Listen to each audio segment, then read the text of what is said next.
Tech news. Bihar में सियासी घमासान सुधाकर सिंह नीतीश कुमार के बीच अभी तक जारी थी।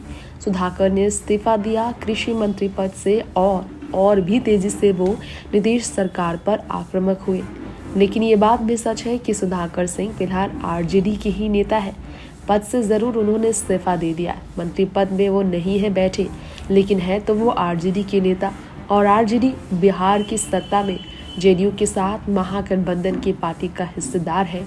ऐसे में सुधाकर का एक एक शब्द जो जुबान से निकल रहा है उसका असर आरजेडी प्रमुख लालू प्रसाद यादव की रणनीतियों पर, उप मुख्यमंत्री तेजस्वी यादव की मेहनत पर काफ़ी ज़्यादा मुश्किलें खड़ी कर सकता है। इसके बावजूद सुधाकर ने बेधड़क जेडीयू पर निशाना साधा, नीतीश पर निशाना साधा। नीतीश कुमार को तानाशाही करने वाला नेता सुधाकर सिंह ने कहा। उन्होंने कहा कि नीतीश मनमानी करते हैं, ज़रूर कैबिनेट में तमाम मंत्री हैं, लेकिन मंत्रियों की वो सुनते नहीं। सीएम की कार्यशैली और रवैये पर सवाल खड़ा करते हुए सुधाकर सिंह ने जो स्टेटमेंट दिया, वो स्टेटमेंट उनका कुछ इस तरह से था कि कार्तिकेय सिंह को दागी बताते हुए आरजेडी कोटे से मंत्री बने कार्तिकेय को इस्तीफा देने के लिए जेडीयू ने मजबूर किया था। जेडीयू और आरजेडी के रिश्ते में खींचातान की स्थिति तो पहले से ही थी। अब नीतीश और लालू जो 2024 में विपक्षी दल को मजबूत करने के लिए साथ महागठबंधन में आए, उनकी भी मेहनत पर पानी फेरने का काम सुधाकर कर रहे हैं। सुधाकर के पिता जगदानंद की बात कर लेते हैं, जिन्हें मनाने के लिए तेजस्वी ने लालू के जरिए उन्हें फोन करवाया और प्रदेश अध्यक्ष की कुर्सी पर आरजेडी के तरफ से जगदानंद ही रहेंगे, ये तय किया गया। लेकिन अफसोस उन्हीं के बेटे ने कृषि मंत्री पद छोड़ने के बाद आरजेडी और जेडीयू के बीच रिश्तों में और भी दूरियां लाने का काम किया है। सुधाकर के स्टेटमेंट पर जेडीयू ने हमला बोला कि आखिर लालू और तेजस्वी चुप क्यों है।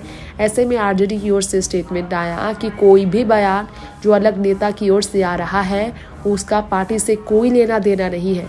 पार्टी का वही बयान सही है जो तेजस्वी यादव कहेंगे। आज लालू प्रसाद यादव जब इलाज के लिए गए तो उन्होंने राजद की कमान अपने छोटे बेटे तेजस्वी के हाथ में सौंपी। तेज प्रताप भी नहीं, सिर्फ तेजस्वी ही जो कहेंगे वही पार्टी का आखिरी बयान होगा, आखिरी शब्द होगा। ऐसे में लीपा पोती जो चलती रहती है आरजेडी के नेताओं की तरफ से, जेडीयू पर हमला बोलने का कोई मौका नहीं छोड़ती। जी हाँ, आपको बताना चाहेंगे अब जो है सुधाकर के बयान से बिहार में सियासी आग सुलग उठी है, तो वहीं महागठबंधन के घटक दलों ने डैमेज कंट्रोल का प्रयास शुरू किया। अब आरजेडी ने तो बयान से पल्ला झाड़ लिया और सुधाकर से दूरियां बना दी। साथ ही में बताया जा रहा है कि आरजेडी जल्द ही सुधाकर को लेकर कोई अहम फैसला ले सकते हैं, लेकिन ये बयान पार्टी नेतृत्व के निर्देशों का उल्लंघन है, आरजेडी ने कहा। पार्टी उनके बयानों से बिल्कुल इत्तेफाक नहीं रखती, ये भी आरजेडी तेजस्वी की तरफ से स्टेटमेंट आया। ऐसे में आरजेडी प्रवक्ता ने इशारे में कहा कि बड़ी कार्रवाई लिए जा सकते हैं, किसी व्यक्ति का बयान पार्टी का अधिकृत बयान नहीं होगा। तो वही जेडीयू ने कहा सुधाकर के बयान पर कि जेडीयू जानती है कि आरजेडी भले ही सुधाकर के बयान से किनारा कर ले, लेकिन है तो वो आरजेडी की सदस्य और उन्हें हक ये किसने दिया, बिहार के सरकार पर सवाल खड़े करने का, आरजेडी ने। तो जो व्यक्ति जेल की हवा खा चुका है, वैसे तो व्यक्ति से हमें सर्टिफिकेट लेने की ज़रूरत नहीं है। इसी से समझा जा सकता है वो कितने माहिर हैं।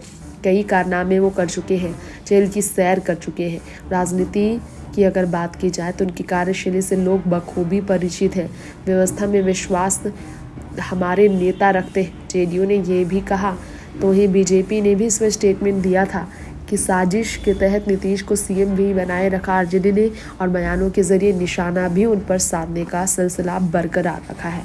टेक न्यूज़ से तृप्ति की रिपोर्ट।